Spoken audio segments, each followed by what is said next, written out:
torí mọ̀mí Akínọlá ọlọ́jọ́ bíi tòní ló jẹ́ kí n máa kọrin wípé mọ̀mí o wá pẹ́ láyé mọ̀mí o wá jẹun ọmọ ẹni bá ní kò ní rí bẹ́ẹ̀ akọlójú akánlápá kó sẹ́nu tẹ́lá àrùn tu ẹ̀. mọ̀mí o wá pẹ́ láyé mọ̀mí o wá jẹun ọmọ ẹni bá ní kò ní rí bẹ́ẹ̀ akọlójú akánlápá kó sẹ́nu tẹ́lá àrùn tu ẹ̀. ó yá ọlọ́jọ́ bí sọ wípé ìgbà yíyá san mi o ìgbà yíyá yẹ mi o. àpáta dé àpáta pàrẹ̀ wìjé ẹyẹ gbogbo ní dún dúdú olódùró kì í ṣẹgbẹ́ ẹyẹkẹyẹ. lónìí ọjọ́ ìbímọ mi Akínọlá Kúdí mo rẹ́ni kejì mo wòye pé mo nílò láti máa dún bí àdúdú kí dúdú mi ó lè máa dún yàtọ̀. ọlọ́jọ́ ìbí ó yá bọ́ sí gbangba wájú o òní lọ́dún rẹ̀ abọ́ dúpẹ́ orí kádùn ọmọ Olúmẹ̀sì máa lànà máa wọlé máa rọra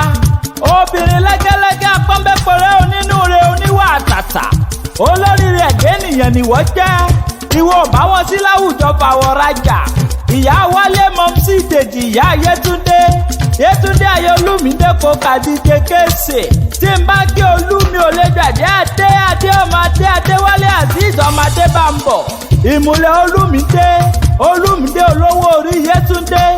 ọlọ́jọ́ ìbí Bọ́lájí ń kọ́ ohun tó ń bẹ lálàáfíà ara Mrs. Adéwálé kọ́ṣọ́ ńlá ta your namesake morẹ́ni kejì náà ní jẹ́ London lòún fi ṣe bùgbé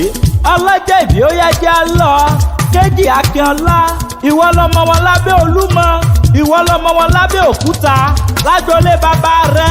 ìwọ lára Ìjẹ̀mọ̀ alápẹ̀ ipá kò rẹfọ̀n èmi rẹfọ̀n ṣiro ọmọ ńlọgbà ọmọ Ètìtì ọmọ àṣẹ Ìjẹ̀mọ̀ ọmọ ẹnigòrì lẹ́sùpọ̀ àná rẹ̀ ọmọ adẹ́lẹ́musọ̀ ní bèbè ọ̀nà ó ní tóun ò bá yọ ẹlẹ́mi ògúdọ̀ lọ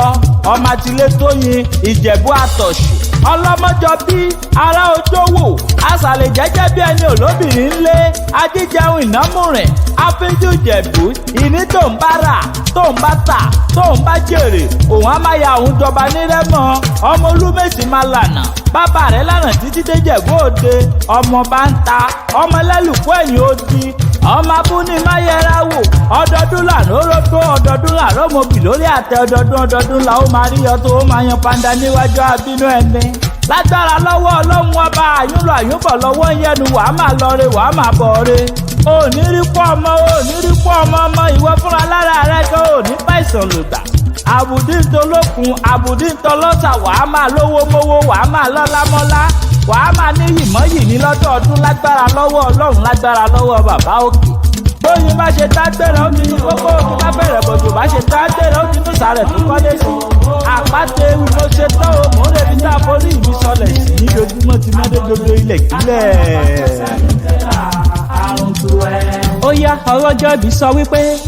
ìgbà yíyá san mi o ìgbà yíyá yẹ mi o.